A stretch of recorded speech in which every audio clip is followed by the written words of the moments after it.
नमस्कार मित्रांनो, मी गोपाळ कुलकर्णी द रिंगण लाईव्हच्या बेधडक चर्चेमध्ये पुनश्च एक बार आपलं स्वागत. चर्चा करण्यासाठी माझ्या सोबत आहे द रिंगण लाईव्हचे मुख्य संपादक राजू पाटील सर. स्वागत आहे सर आपलं या चर्चेमध्ये. धन्यवाद गोपाळराव, आपलंही आणि आपल्या लाखो प्रेक्षकांचे स्वागत. विधान परिषदेतील उद्धव ठाकरे यांच्यासह डॉक्टर नीलम गोरे, अमोल मिटकरी, शशिकांत शिंदे, रणजित सिंह मोहिते पाटील, राजेश राठोड, संदीप जोशी, दादाराव केचे आणि संजय केनेकर या सदस्यांचा कार्यकाळ संपल्याने त्यांना निरोप समारंभ देण्यात आला.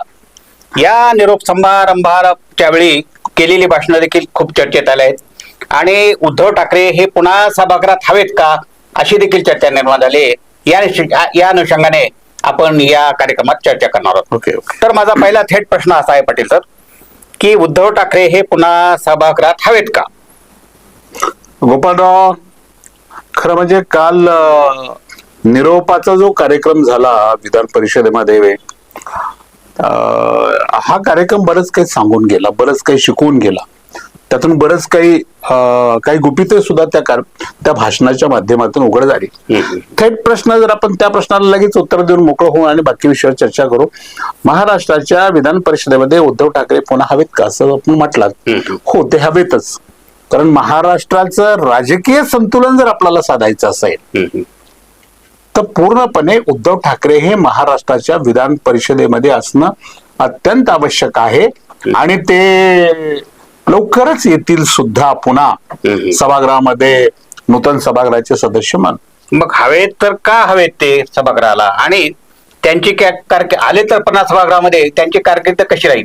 नाही, उद्धव ठाकरेंची कारकीर्द गेली 6 वर्षाची कारकीर्द मधले 3 वर्ष जे आहेत ही अत्यंत सुंदर, किंवा 2.5 वर्षाचा त्यांचा जो कालावधी होता हा गोपाळराव अत्यंत जनतेच्या थेट हृदयाला स्पर्श करणारा, किंवा प्रत्येकाच्या डोक्यावरून आपुलकीने हात फिरवणारा, किंवा प्रत्येकाच्या खाण्यापिण्यापासून जगण्या मरण्यापर्यंतची काळजी घेणारा, अशा प्रकारचा तो एक अत्यंत भारावलेला कालखंड होता की महाराष्ट्रातला प्रत्येक माणूस आपल्या या मुख्यमंत्र्यावर, तत्कालीन मुख्यमंत्र्यावर मनापासून प्रेम करत होता. माझं कुटुंब माझी जबाबदारी, हा जो कोविडच्या काळामध्ये त्यांनी कार्यक्रम दिला आणि दररोज आपल्या फेसबुक लाईव्हच्या माध्यमातून ते लोकांच्या संपर्कात राहून लोकांना डे टू डे आपण या संकटाचा सामना करण्यासाठी काय करणं आवश्यक आहे त्याची ते माहिती पुरवत होते. महाराष्ट्र शासन कशा पद्धतीने काम करतंय त्याची ते माहिती पुरवत होते. एकीकडं लोकांशी संवाद करून लोकांना विश्वास देणं हा अत्यंत महत्वाचा विषय होता. ते दररोज लोकांना विश्वास देत होते आणि त्यांची यंत्रणा त्यांनी अत्यंत चांगल्या पद्धतीने कामाला लावलेली होती. त्यामुळं उद्धव ठाकरेंच्या कार्यकाळामध्ये आलेलं हे जे नैसर्गिक संकट होतं, जगावर आलेलं संकट होतं, त्यामध्ये उद्धव ठाकरेंनी ज्या पद्धतीचं काम केलं ते कौतुकास्पद आहे आणि संपूर्ण जगामध्ये त्याचं कौतुक झालं. संपूर्ण जगामध्ये, केवळ आपल्या देशातच झालं किंवा राज्यात झालं असं नाही. धारावीचा जो मुद्दा होता की धारावीमध्ये बघा, मुंबईतला धारावी हा नेहमीच कळीचा मुद्दा असतो. प्रचंड लोकवस्ती असलेला, अत्यंत गरीब लोकवस्ती असलेला, आणि अजूनही तिथं नागरी सुविधा ज्या प्रमाणामध्ये उपलब्ध व्हायला हव्यात त्या प्रमाणामध्ये नागरी सुविधांचा अभाव असताना तिथे जेव्हा कोविड सारखी महामारी घुसते आणि आता धारावीचं काय होणार, म्हणजे प्रचंड असं गर्दीचा असलेला तो भाग होता. उद्धव ठाकरेंनी धारावी पूर्णपणे वाचवली. धारावीमध्ये त्यांनी ज्या पद्धतीचं काम उभा केलं कोविडच्या काळामध्ये, तर त्या कामाचा खूप मोठा परिणाम आणि फायदा झाला. तसा तो महाराष्ट्रालाही पूर्णपणाने निश्चित झाला आहे. उद्धव ठाकरे का हवेत असं आपण म्हणतो की बाबा उद्धव ठाकरे मुळात हे राजकारणी नाहीच आहेत. ते राज्याचे मुख्यमंत्री झाले, तो त्यांच्या आयुष्यातला एक अपघात होता असं सरळ मी म्हणेन. तो प्रश्न आहे ते माझा, की ते उद्धव ठाकरे सारखे एक सुचिरभूत व्यक्तिमत्व, एक छायाचित्रकार म्हणून प्रसिद्ध असलेले कलाकार म्हणून, तर ते कलाकार माणूस, संघटन ह्याच्यामध्ये ते बांधलेलं, पक्षाची जबाबदारी त्यांच्यावर पडली. खरं म्हणजे ते राजकारणात कसे काय आले ही सुद्धा कठीण आहे. राजकारणात कसं आले म्हणजे मुळात स्वर्गीय बाळासाहेब ठाकरे यांनी उद्धव ठाकरेंच्या खांद्यावर ही जबाबदारी दिली. खरं म्हणजे उद्धव ठाकरेंच्या खांद्यावर ही जबाबदारी दिल्यानंतर उद्धव ठाकरेंना आपल्या स्वभावाला एकदमच बदलावं लागलं. कारण त्यांचा स्वभावच मुळात राजकीय नाही. त्यांना खाचखळगे येत नाहीत, त्यांना टप्पे टोनगे येत नाहीत, त्यांना बदमाशी राजकारणातली येत नाही, लांड्या लबाड्याच्या राजकारणामध्ये कराव्या लागतात त्याही त्यांच्याकडे नाहीत. अतिशय खळखळ खळखळ वाहणारा तो एक स्वच्छ पाण्याचा झरा जे पोटात आहे तेच ओटात येतं किंवा ते गळगळ बोलूनही जातात. त्यांच्यामुळे त्यांचा पक्ष फुटला पुढे.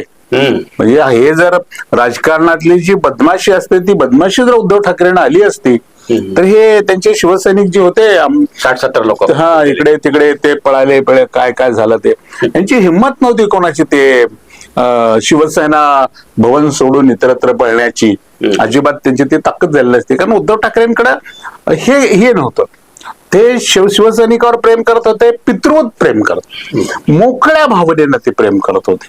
परंतु प्रेम करत असताना जर त्याच्या पेकाटात एक मोठी आडी अडकवून ठेवायची असते, जे देवेंद्र फडणवीस सध्या करतायत, सगळ्यालाच अडकवून ठेवतायत. आता देवेंद्र फडणवीसच्या सरकारमध्ये राष्ट्रवादी आणि शिवसेनेचे जे लोक आहेत ना, गोपाळराव, हे मध्येच सांगतो मी तुम्हाला, हे मध्येच विषयांतर करतो थोडं, या त्यांच्या प्रत्येकाच्या बुडामध्ये त्यांनी एक एक हुक अडकून ठेवलेला आहे. हा प्रकार उद्धव ठाकरेंना आला नाही, मोकळे होते आणि म्हणून त्यांची पक्ष त्यांचा दुर्दैवाने फुटला. त्यांना राजकारणातले खाचे खळगे आले नाहीत, बदमाशी आली नाही, त्यामुळे त्यांना मुख्यमंत्री पदावरून जावं लागलं. परंतु जेवढे काळ ते मुख्यमंत्री पदावर होते तो सुवर्ण काळ होता, कारकिर्दीचा सुवर्ण काळ असं म्हणेन मी त्याच्याकडे. महाराष्ट्रामध्ये सर्वोत्कृष्ट मुख्यमंत्र्यांची नावं सांगा असा जेव्हा प्रश्न येईल त्यामध्ये उद्धव ठाकरेचंही नाव तुम्हाला लिहावंच लागेल. एवढ्या चांगल्या पद्धतीनं त्यांनी काम केलं, माणसाच्या मनावर प्रेम केलं, माणुसकी जोपासली, जातीवाद निर्माण केला नाही. ह्याला त्याच्या अंगावर, त्याला त्याच्या अंगावर, ती जात त्याच्या अंगावर, ही जात त्याच्या अंगावर, ही जी बदमाशी असते ती बदमाशी उद्धव ठाकरेंनी कधीही केली नाही. आणि बघा त्यांचं भाषण मी बी ऐकलं, त्यांच्या भाषणातला एक शब्द मला खूप आवडला गोपाळराव. माणूस सहज बोलून जातो, परंतु अशी मोठी माणसं जे सहज बोलून जातात ना, त्याच्या सहज बोलण्यामध्ये सुद्धा खूप मोठं क्रांती त्या शब्दांमध्ये असते. ते असं कालच्या भाषणात बघा गोपाळराव म्हणाले, बुवा शक्तीपेक्षा युवा शक्ती महत्वाची, आणि बुवा शक्ती राज्यातली चमत्कार करू शकत नाही, परंतु युवा शक्ती मात्र राज्यातली चमत्कार करू शकते. हे जे विधान उद्धव ठाकरेंनी केलंय त्या एका विधानावर हा महाराष्ट्र पुढे जाऊ शकतो. बस बाकी काही कुठल्या गोष्टीची बिनकामाचं भाषण करण्याची गरज नाही, थोतांडपणा करण्याची गरज नाही, स्टॅटिस्टिक्स सांगत बसण्याची काही सुद्धा गरज नाही. उद्धव ठाकरेंनी काय संदेश दिला? नो बुवा शक्ती, फक्त युवा शक्ती. बुवा शक्ती वाढलीच आहे ना सध्या, वाढलीच आहे गावागाव. थोडे आपण त्याच्यावर बोललो 2-3 दिवस आपण सातत्याने त्यावर बोलतोय.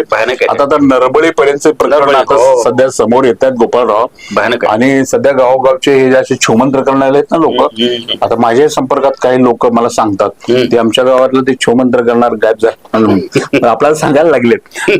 म्हणजे राज्यभरामध्ये अजूनही अंधश्रद्धा पूर्णपणानं आपण नष्ट करण्यामध्ये आपल्याला यश आलेलं नाही. आपण पुन्हा उद्धव ठाकरे याच मुद्द्यावर येऊया. हाच मुद्दा, एकच शब्द. ठीक आहे, सभागृहात ते येण्यासाठी काय भविष्यात ते राजकीय करायचे करतील, येतील, त्याच्याबद्दल वाद नाही. मला असं म्हणायचं आहे की राज्याचे मुख्यमंत्री देवेंद्रजी फडणवीस यांनी किंवा जे कोणी मुख्यमंत्री पदावर येतील त्यांनी किंवा जे काही महाराष्ट्राचं सरकार आहे त्यांनी एवढा एक जर शब्द लक्षात ठेवला, बुवा शक्तीपेक्षा युवा शक्ती महत्वाची, आणि या राज्यातल्या संपूर्ण युवकांना त्यांच्यातला जो चमत्कार आहे, त्यांच्यातली जी ताकद आहे, ऊर्जा आहे, त्यांचा जो उत्साह आहे, जोम आहे, लात मारेल तिथं पाणी काढण्याची आपल्या महाराष्ट्रातल्या तरुणांच्या मध्ये जी हिंमत आहे, त्या तरुणाला मदत करण्यासाठी सरकारनं पुढे आलं पाहिजे. त्या तरुणाचे डोळे पोचण्यासाठी सरकारनं पुढे आले पाहिजे. त्या तरुणाला रोजगार देण्यासाठी सरकारनं पुढे आलं पाहिजे. कोट्यावधी रुपये, 25-25 हजार कोटी रुपये नको त्या कार्यक्रमावर खर्च करण्यापेक्षा राज्यातल्या युवकांना आपण काय करू किंवा राज्यातल्या युवकांना कसं मोठं करता येईल, त्याला कसा आधार देता येईल, हे जर बघितलं, कोणाचंही सरकार असू दे, आपल्याला पक्षाचं काही देणं येणार नाही. परंतु हा उद्धव ठाकरेंनी आपल्या सभागृहातून निवृत्त होताना सहजपणे बोलता बोलता दिलेला हा संदेश आहे, आणि मला वाटतं की हा संदेश महाराष्ट्राच्या कल्याणाचा संदेश आहे. आता उद्धवजी ठाकरे यांच्या निरोप प्रस्ताव मांडताना राज्याचे मुख्यमंत्री देवेंद्र फडणवीस यांनी त्यांच्या ती संवेदनशील कलाकाराचे खूप कौतुक केलं. आणि ते उद्धवजींचा स्वभाव राजकारणासारखा नाही, राजकारणात येण्यासारखा नाही असे ते म्हणाले.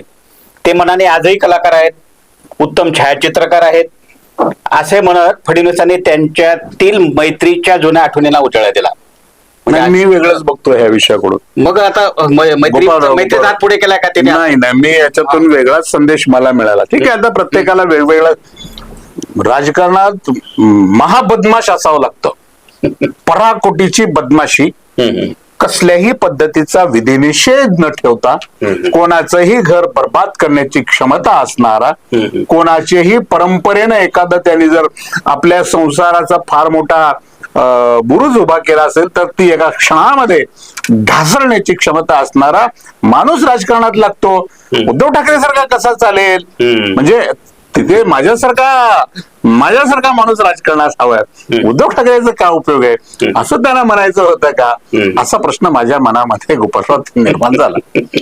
आता या निरोप समारंभात जे भाषणं झाली, म्हणजे एकनाथ शिंदे असतील, उद्धव ठाकरे असतील, किंवा देवेंद्र फडणवीस असतील, किंवा निलमताई गोरे, पहिल्या प्रश्नातलं उत्तर तर तो राहून गेला माझा प्रश्न म्हणून हे करतो. तर एकमेकावर स्तुतीस्तुमने उधळण्यात आली. त्यातून असं विदित होतं का की बाबा हे कटुता संपली आहे किंवा संपणार आहे? नाही, आतापर्यंतचा इतिहास असा आहे, निरोप समारंभावरची भाषण ही एक नौटंकी असते पूर्णपणा. कारण त्याचं प्रत्यंतर आलंच बाहेर. सेशन ज्यावेळेस पळाले एकनाथ शिंदे, फोटो नाही काढला त्यांनी. नाही, फोटो काढले पण त्यांच्याकडे बघितलं नाही, हस्तांदोलन केलं नाही, निघून गेले. एक सांगतो तुम्हाला, ही कटुता जी आहे ना, ही कटुता केवळ निरोप समारंभ, महाराष्ट्र बघत असतो, लाईव्ह असतं निरोप समारंभाचा कार्यक्रम, किंवा विधान परिषद सभे किंवा विधानसभेतलं कामकाज हे लाईव्ह आहे ना, लोक बघतात महाराष्ट्रातले. मग हे लोक बघत असताना आम्ही किती सुहृदयी आहे हे दाखवण्याचा तो एक प्रकार असतो. त्यामुळे कटुता संपत नाही. मैत्रीचा हात पुढे केला का असं तुम्ही म्हटलंय, तुम्ही मला ते मैत्रीचा हात पुढे करत नाहीत देवेंद्र फडणवीस. प्रत्येक दगड जे आहेत, अनेक दगड आपल्या हाताशी ठेवतात, अनेक दगड. गरज पडली तर कोणाला वापरायचं कधी, ह्याची एक राजकारणामधली देवेंद्र फडणवीसला मी अनेकदा सल्यूट केलाय. मी त्याच्यावर एक भागच केला होता, देवेंद्रजी सल्यूट आहे तुमच्या बुद्धीला. म्हणजे एखाद्या माणसानं कुठल्या थराला जावं तर त्याचं उत्तम उदाहरण देवेंद्र फडणवीस आहे. आणि ते कधी म्हणजे एकनाथ शिंदेला, देवेंद्र फडणवीसच्या जर मनात आलं की एकनाथ शिंदेचा कार्यक्रम आता करून टाकायचा, घरी पाठवायचा आहे, ते आरामामध्ये त्याला घरी पाठवू शकतात. एवढी सगळीच व्यवस्था करून ठेवतात ते. चारी बाजूनं तर सारीपाटामधला जो राजा असतो ना, मग त्याला काय म्हणतो आपण, त्याला चोकडून त्याला चेस बसतो, तशी अवस्था त्याची करून ठेवतात. उद्धव ठाकरेंची मैत्री नाही, पण उद्धव ठाकरेला उगीच टाळी, जाता जाता उघड डावचायचं त्याला. काय उद्धव ठाकरेला उगच वाटावं आपल्याबद्दल खूप चांगलं बोलले ना, भविष्यामध्ये आपला हात नाही, हे देवेंद्र फडणवीस आहे तेवढं सोपा कार्यक्रम नाही. आणि उपमुख्यमंत्री एकनाथ शिंदे यांनी देखील प्रस्ताव मांडताना उद्धवजी ठाकरे यांचा वारंवार उद्धव ठाकरे साहेब असा उल्लेख, सन्मानपूर्वक उल्लेख केला. यामुळे सभागृह थबकलं. यातून काय? उद्धव ठाकरे हे राज्याचे माजी मुख्यमंत्री आहेत, एका पक्षाचे प्रमुख आहेत, एक ज्येष्ठ नेते आहेत. त्यांचा उल्लेख केवळ साहेब म्हणून करून चालणार नाही. खरं म्हणजे आदरणीय उद्धव साहेब म्हणायला पाहिजे होतं. आणखीन त्यात एक शब्द त्यांनी वाढवायला पाहिजे होता. तुम्ही साहेब म्हणल्यावर सभागृहात थबकायचं काही कारण नाही. म्हणजे मनाचा मोठेपणा दाखवला नाही. तुम्ही अजून सुद्धा कुशितपणाच तुम्ही केला. आदरणीय उद्धव बाळासाहेब ठाकरे असं त्यांनी म्हणायला पाहिजे होतं. साहेब हे दोन शब्द, आदरणीय अजून शब्द लावायला पाहिजे होता. एकनाथ शिंदेने लावला नाही, केवळ साहेब म्हणून त्यांनी आपलं काम भागवून नेलेलं आहे. अजूनही एकनाथ शिंदे उद्धव ठाकरेंच्या बाबतीमध्ये आणि उद्धव ठाकरे एकनाथ शिंदेच्या बाबतीमध्ये अजूनही कधी सॉफ्ट होतील किंवा झालेत आता असं म्हणता येत नाही. त्यांच्या मनातला जो द्वेष आहे तो काय. निलमताई गोरे यांनी देखील भाषण करताना उद्धवजी ठाकरे यांचा समाचार घेतला आणि त्यांनी म्हणले की तुम्ही समजून घेतलं नाही म्हणून 60-70 लोक तुम्हाला सोडून गेले. निलमताईवर बोलताय. सोडून गेले. ज्या निलमताई विधान परिषदेच्या उपसभापती आहेत, त्यांना हे जरी गोष्ट माहित नाही आपण उपसभापती पदावर आहोत, आपले अधिकार नेमके काय आहेत, आपले अधिकार, एखादा प्रस्ताव आला, एखादी सूचना आली तर त्याची अंमलबजावणी सरकारनं करावी म्हणून सांगण्याची आहेत का स्वतःच अंमलबजावणी करायची आहे, हे ज्या निलमताईला कळत नाही त्या निलमताईवर काय बोलावं गोपाळराव? कालचं साताऱ्याचं प्रकरण आपण पाहिलं असेल. हो, त्या साताऱ्याच्या तुषार दोषी एसपीला त्याने स्वतःच निलंबित केलं. अरे बाबा, तू कोण आहे स्वतः निलंबित करणारी? हा, तुला ते अधिकार तर आहेत का? प्रस्ताव देखील आला होता त्याचा. तुझं काम काय होतं उपसभापती म्हणून? तुझं काम काय होतं की आलेला प्रस्ताव हा पूर्णपणानं तुम्ही काय करायचा, राज्याच्या शासनाला आदेशित करा की अशा त्या प्रकारचं गंभीर प्रकरण आहे, यावर कारवाई करा. एवढंच तुमचं काम आहे. तुम्ही डायरेक्ट निलंबित करते मी. म्हणजे किती बघा, निलमताई गोरे आपण म्हणत होतो, त्यांची बरीच राज्यामध्ये चर्चाही असते, पण काल त्यांच्या बुद्धीचा एवढा चोता झाल्याचं पहिल्यांदा पाहिलेलं आहे. त्यामुळे ते टीका करतात का निलमताई नेहमी स्वार्थाचं राजकारण करत आलेलं आहे. त्यांना कोण आमदार करताय, त्यांना कोण पद देत आहे, याचं ते सातत्याने कौतुक करत असतात. आणि जिकडचं पारडं खाली चाललंय म्हणलं की टणकेने उडी मारून त्या पारड्यात जाऊन बसतात. कारकिर्दी पण संपली आता ते. हा, अशा पद्धती. त्यामुळे ते फार मोठी हस्ती आहेत महाराष्ट्रातले, किंवा इतिहास त्यांच्या कार्याची दखल घेईल वगैरे काही नाही. अरे महत्वाचा विषय नाही, तो सोडून द्या, दुसऱ्या विषयावर बघू. आता समारोप करताना आजकालचं राजकारण कुठल्या दिशेने चाललंय हे फार चांगले लोक राजकारणात येत नाहीत, यायला हवेत असे लोकांचे मत आहेत. तर त्या एकंदर राजकारणाला हे करण्यासाठी, एक सुचिरभूतता आणण्यासाठी उद्धवजी ठाकरे सारखे व्यक्ती पुन्हा यावेत का म्हणजे सभागृहात? नाही, उद्धव ठाकरेंचं सभागृहामध्ये नितांत आवश्यकता आहे. त्यांचं फक्त सभागृहात येणं आणि सभागृहात बसणं हे सुद्धा त्या सभागृहाला एक प्रकारचं नैतिक वजन प्राप्त करून देणार आहे. त्यामुळे ते सभागृहात आले पाहिजे. आणि तुम्ही समाजाच्या गोष्टी करताय, समाजात राजकारणात चांगली माणसं आली पाहिजे का?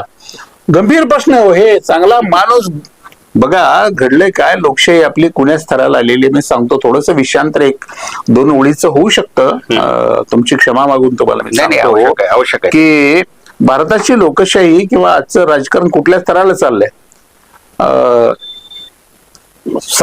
विद्यमान सत्ताधारी पक्षाचा विरोध म्हणजे राष्ट्रद्रोह. बघा, विरोध म्हणजे राष्ट्रद्रोही ते देशद्रोही.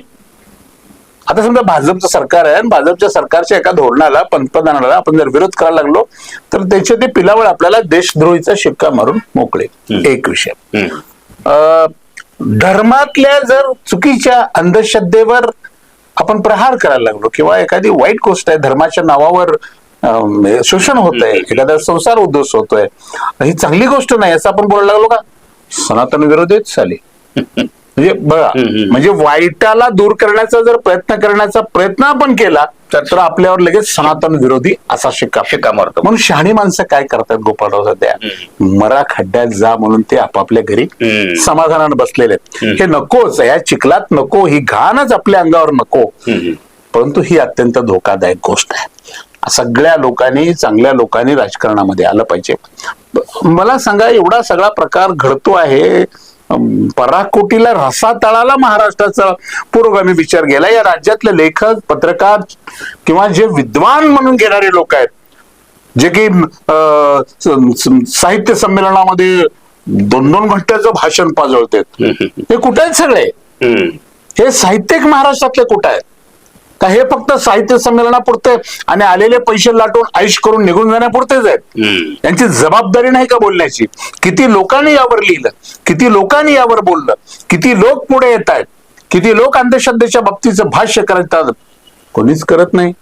साहित्यिकच सगळे अगदी शांत बसलेत, कुठल्या बिळात जाऊन बसले ते मोठे मोठे साहित्यिक माहित नाही. आणि जेव्हा साहित्य संमेलन जवळ येतात ना, तेव्हा मग त्या संमेलनाच्या अध्यक्षपदावर ओढणे आपली कशी लागेल किंवा परिसंवादाच्या चर्चेमध्ये कितव्या क्रमांकाला आपलं नाव आलेलं आहे, किंवा मग तिथं बसल्यानंतर काही 100-50 लोक बसलेले असतात साहित्यिक बिचारे आपल्यासारखे, जाऊन साहित्य संमेलन सुरू आहे, कार्यक्रमाचं वार्तांकन आपल्याला करायचं असतं, कोण बोललं काय बोललं आपण जाऊन बसतो. मग आपल्याला ते 2-2 तासाचं काय प्रचंड राणा भीमदेवी ताटाची भाषणे आणि या महाराष्ट्राच्या मातीच्या कणाला कसं सुवर्णमयी करायचंय असा विचार हे सगळे पेरतात आणि पुन्हा एकदा ती साहित्य संमेलन झालं, खाल्ले पिले की गेले, पुन्हा ते दुसऱ्या साहित्य संमेलनापर्यंत उगवत नाहीत. अपवाद आहेत तारा भवाळकर सारख्या आदरणीय नेत्या. सल्यूट करतो मी त्याला, त्यांच्या विचाराला, त्यांच्या भूमिकेला, त्यांच्या मांडणीला. अहो ते सध्या त्यांच्या एका भाषणानं महाराष्ट्रामध्ये परिवर्तन करतं, विचाराचं परिवर्तन करतं. बाकीच कुणाचं नाव सांगायचं? असा गंभीर प्रश्न आहे. स्वतंत्रपणे त्यावर एकदा चर्चा घ्या तुम्ही. नक्की नक्की मी महाराष्ट्रातल्या सगळ्याच साहित्यिकांचा जे काही कार्यक्रम आहे ते करू एकदा. ती एकदा करू आपण सगळे. आणि उद्धव ठाकरेंना खरं म्हणजे ते पुन्हा सभागृहामध्ये आले पाहिजेत. त्यांची सभागृहाला नितांत आवश्यकता आहे. विचार देणारा माणूस आहे, आधार देणारा माणूस आहे, मायेनं प्रेमानं महाराष्ट्राच्या डोक्यावरून हात फिरवणारा माणूस आहे. असं चिमटे घेणारा, पाकिटं हाणणारा, बदमाशी करणारा माणूस नाही. या राज्याला बदमाशी नकोच आहे. या राज्याचं नेतृत्व यशवंतराव चव्हाण यांनी केलंय, विलासराव देशमुखांच्या सारख्या नेत्यांनी केले, अनेक लोकांनी, वसंतदादा पाटलासारख्या माणसांनी महाराष्ट्राचं नेतृत्व केलं, शरद पवारांनी केलं या राज्याचं नेतृत्व, मनोहर जोशी सारख्या नेत्यांनी या राज्याचं नेतृत्व केलंय, पृथ्वीराज बाबाला सगळ्यांचा विरोध असताना त्यांनी जादूटोणा विरोधी कायदा मंजूर करून घेतला. मी ऐकत नाही तुमचं, ही गरज आहे महाराष्ट्राची, मला विज्ञानवादी दृष्टिकोनाचा तो नेता आहे. अशा लोकांच्या यादीमध्ये सन्मानपूर्वक हे हवेच आहेत आपले उद्धव बाळासाहेब ठाकरे. आता देवेंद्र फडणवीस हेही चांगले मुख्यमंत्री आहेत, ते चांगलं काम करतात. आता जाहीरपणे आपण कबूल करतो, चांगलं काम करायचं, अभ्यासू काम करायचं, परंतु त्याची फळं काय लोकांना सुखानं चाकू द्यायचं नाही. फार सगळे काम करत असताना, तुमचं कल्याण करत असताना माझं वाटोळ, माझं कल्याण करत असताना तुमचं वाटोळ, हा त्यांचा स्वभाव आहे. दोघांचंही कल्याण झालं पाहिजे हा भाव ज्या नेत्याच्या मनामध्ये असतो गोपालराव, त्या नेत्याची राज्याला गरज आहे.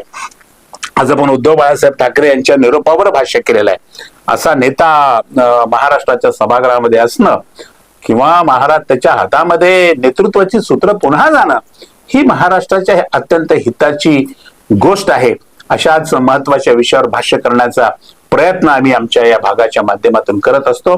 तुम्ही अजूनही आमचं हे फेसबुक पेज फॉलो केलं नसेल तर माझी आपल्याला विनंती आहे, ते जरूर फेसबुक पेज फॉलो करा आणि अशा महत्वाच्या चर्चेसाठी पाहत राहा रिंग लाईव्ह, आवाज महाराष्ट्राचा.